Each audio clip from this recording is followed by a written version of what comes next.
નમસ્કાર મિત્રો, સ્વાગત છે અમારી યુટ્યુબ ચેનલ કોલેજ હેપીમાં. મિત્રો, આજે આપણે મિશન બીન સચેત ક્લાસનું મોડલ પેપર નંબર 13 જોઈશું, એટલે કે ટેસ્ટ પેપર 13 નંબરનું જોઈશું. મિત્રો, આપણે 120 પ્રશ્નો સુધી જોયા હતા આગળના મોડલ પેપરમાં. હવે આપણે આગળ 121 નંબરના મોડલ પેપરથી શરૂઆત કરીશું. મિત્રો, ચેનલ ઉપર નવા હોય તો ચેનલને સબસ્ક્રાઇબ કરી દેજો અને બેલ આઇકોનને પણ દબાવજો. ચલો મિત્રો, હવે ટાઈમ ના બગાડતા શરૂ કરીએ. 121 નંબરનો ક્વેશ્ચન: માણેક ઠારી મેળો ક્યાં યોજાય છે? તો 4 ઓપ્શન આપેલા છે: ડાકોર, ભરૂચ, ડાંગ કે ખેડબ્રહ્મા.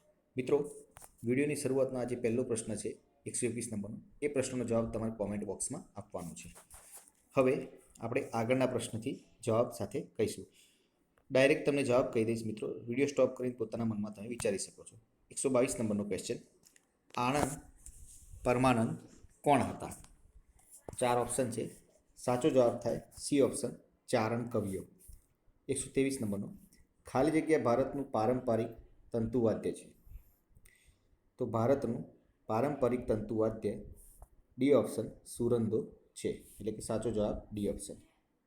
124 નંબરનો: લોકનૃત્યો, રાસ અને રાસડા બાબતે નીચેના પૈકી કયા વિધાનો સાચું કે સાચા છે?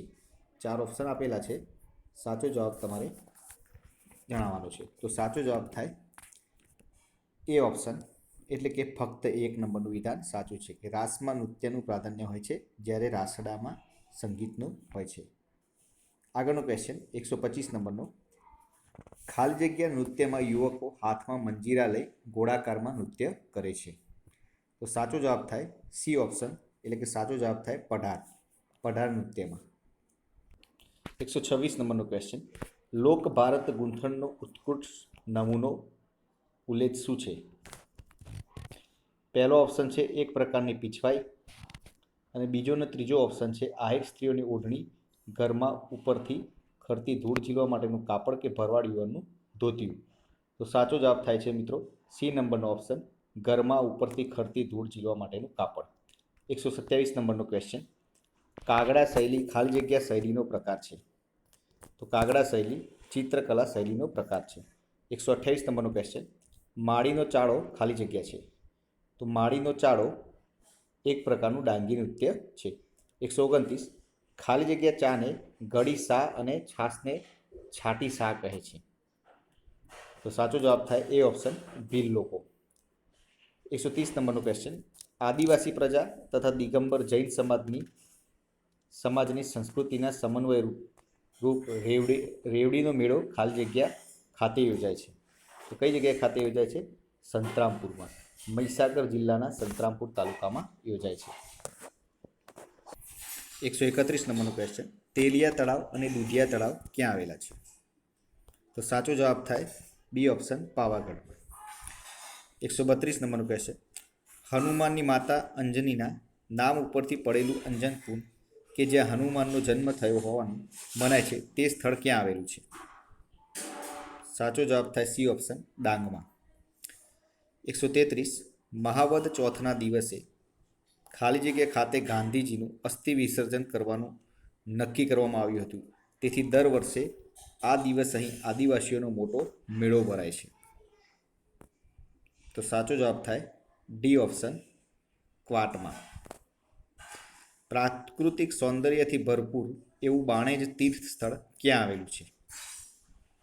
તો સાચો જવાબ છે સી ઓપ્શન, ગીરમાં આવેલ છે. 135 નંબરનો ક્વેશ્ચન: રંગ અવધૂત મહારાજનું તીર્થ સ્થાન ક્યાં આવેલું છે? તો સાચો જવાબ છે એ ઓપ્શન, નારેશ્વરમાં. 136: ડભોઈના વિખ્યાત મંદિરો ખાલી જગ્યા દ્વારા બાંધવામાં આવેલ છે. તો વિસળદેવ દ્વારા બાંધવામાં આવેલ છે, એટલે કે ડી ઓપ્શન સાચો જવાબ છે. 137: ઉત્તર ગુજરાતમાં મહેસાણા નજીક સાંડેર ખાતે આવેલ શિવ મંદિર એ ખાલી જગ્યા સ્થાપત્યનું ઉદાહરણ છે. સાચો જવાબ છે એ ઓપ્શન, સોલંકી સ્થાપત્યનું ઉદાહરણ છે. 138: ગોરેલાની ટેરોકોટા પ્રાકૃતિ કયા સ્થળેથી મળી આવેલ છે? તો ગોરેલાની ટેરોકોટા પ્રાકૃતિ લોથલમાંથી મળી આવેલ છે. 139: દેલવાડા ખાતે આવેલ આદિનાથ જૈન મંદિરનું નિર્માણ ખાલી જગ્યા દ્વારા કરવામાં આવ્યું. સાચો જવાબ થાય બી ઓપ્શન, વિમલ દ્વારા. 140: એક બાબત જે રાજ્યસભાને વિધાન પરિષદથી અલગ પાડે છે તે ખાલી જગ્યા છે. સાચો જવાબ થાય બી ઓપ્શન, મહાભિયોગની સત્તા. 141 નંબર, સંઘ સમવાય તંત્ર એટલે સત્તાનું વિભાજન. 142, પ્રશ્નકાળ બાદનો તરતનો સમય 12 કલાકને શું કહેવાય? સી ઓપ્શન સાચો જવાબ 0 અવર. 143, નીચેના પૈકી કઈ અર્ધન્યાયિક સંખ્યા નથી? સાચો જવાબ C option, railway claims tribunal. 144, ભારતીય બંધારણે પ્રસ્તાવનાનો વિચાર કયા દેશના બંધારણમાંથી લીધો છે? તો સાચો જવાબ થાય ડી ઓપ્શન, યુએસએના બંધારણમાંથી. 145, બંધારણના ભાગ પર દોરાયેલા ચિહ્નો અંગે કઈ યોગ્ય નથી? તો ભાગ 1 સિંધુ સભ્યતાનું ચિહ્ન, ભાગ 7 સમ્રાટ હર્ષવર્ધનનું ચિહ્ન, કે પછી ભાગ 6 મહાવીર સ્વામી, કે ભાગ 17 બાબા સાહેબ આંબેડકર, કે ભાગ 10 નાલંદા વિશ્વવિદ્યાલય. તો સાચો જવાબ થાય 145માં ડી ઓપ્શન, ભાગ 17 બાબા સાહેબ આંબેડકર. 146 નંબરનો ક્વેશ્ચન, ભારતના બંધારણની કઈ અનુસૂચિમાં પક્ષપલટા વિરોધી કાયદાની જોગવાઈ કરવામાં આવી છે? તો અનુસૂચિ 10માં, એટલે કે એ ઓપ્શન સાચો જવાબ. 147, નીચેનામાંથી કયા છંદનું બંધારણ ખોટું છે? સાચો જવાબ થાય ડી ઓપ્શન, યમન સલભલગા હરિણી, આ બંધારણ ખોટું છે.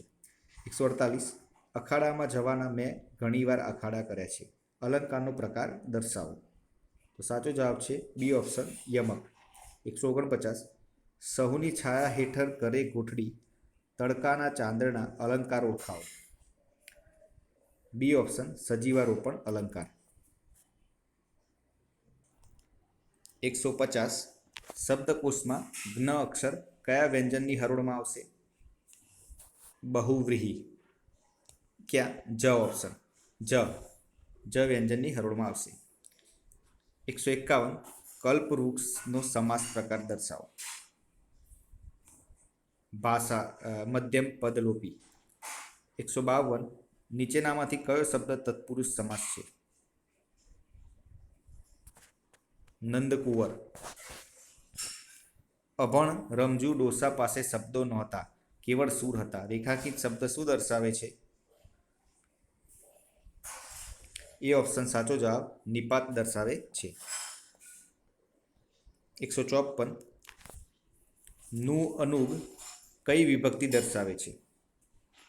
તો સંબંધ. 155, ગવન શબ્દનું શિષ્ટ રૂપ આપો. ચાલો. 156, વિભાવરી શબ્દનો સમાનાર્થી શબ્દ આપો. યામિની. 157, સજ્જન શબ્દનો વિરોધાર્થી શબ્દ જણાવો. સાચો જવાબ દુર્જન. 158, નીચેનામાંથી કઈ જોડણી અયોગ્ય છે? તો ડી ઓપ્શન સાચો જવાબ આવે. 159, નીચેનામાંથી કઈ જોડણી અયોગ્ય છે? એમાં પણ ડી ઓપ્શન સાચો જવાબ, સરસ્વતી. 160, નીચેનામાંથી કયો સંધિ વિગ્રહ અયોગ્ય છે? એ ઓપ્શન, રસ વત્તા એકે. 161, આજ્ઞાંકિત શબ્દની સંધિ છૂટી પાડો. બી ઓપ્શન સાચો જવાબ, આજ્ઞા વત્તા અંકિત. 162, દાંતણની ચીરીએ હોવું, રૂઢિપ્રયોગનો અર્થ આપો. સી ઓપ્શન, ભૂખ્યા હોવું. 163, લોકની લાજે કે પેટની લાજે કહેવતનો યોગ્ય અર્થ આપો. સી ઓપ્શન, લાચાર પરિસ્થિતિ હોવી. 164, આપેલ વિકલ્પોમાંથી શબ્દકોશનો યોગ્ય ક્રમ પસંદ કરો. સાચો જવાબ સી ઓપ્શન. 165, તે ગામનો સૌથી ધનવાન માણસ છે. કયા પ્રકારનું વિશેષણ છે તે દર્શાવો. ડી ઓપ્શન સાચો જવાબ, અવિકારી. 166, ભણેલી સ્ત્રી સુખમાં ગમ્મત આપે છે. ઉદંત પ્રકાર જણાવો. બુધ કૃદંત, સી ઓપ્શન. 167. તેઓ નિરંતર બાપુના પ્રેમ સરોવરમાં તરતા અલંકાર ઓળખાવો. બી ઓપ્શન વ્યતિરેક અલંકાર. 168. સમાસના ઉદાહરણો અને પ્રકાર બાબતે ખોટો વિકલ્પ કયો છે? સાચો જવાબ થાય બી ઓપ્શન.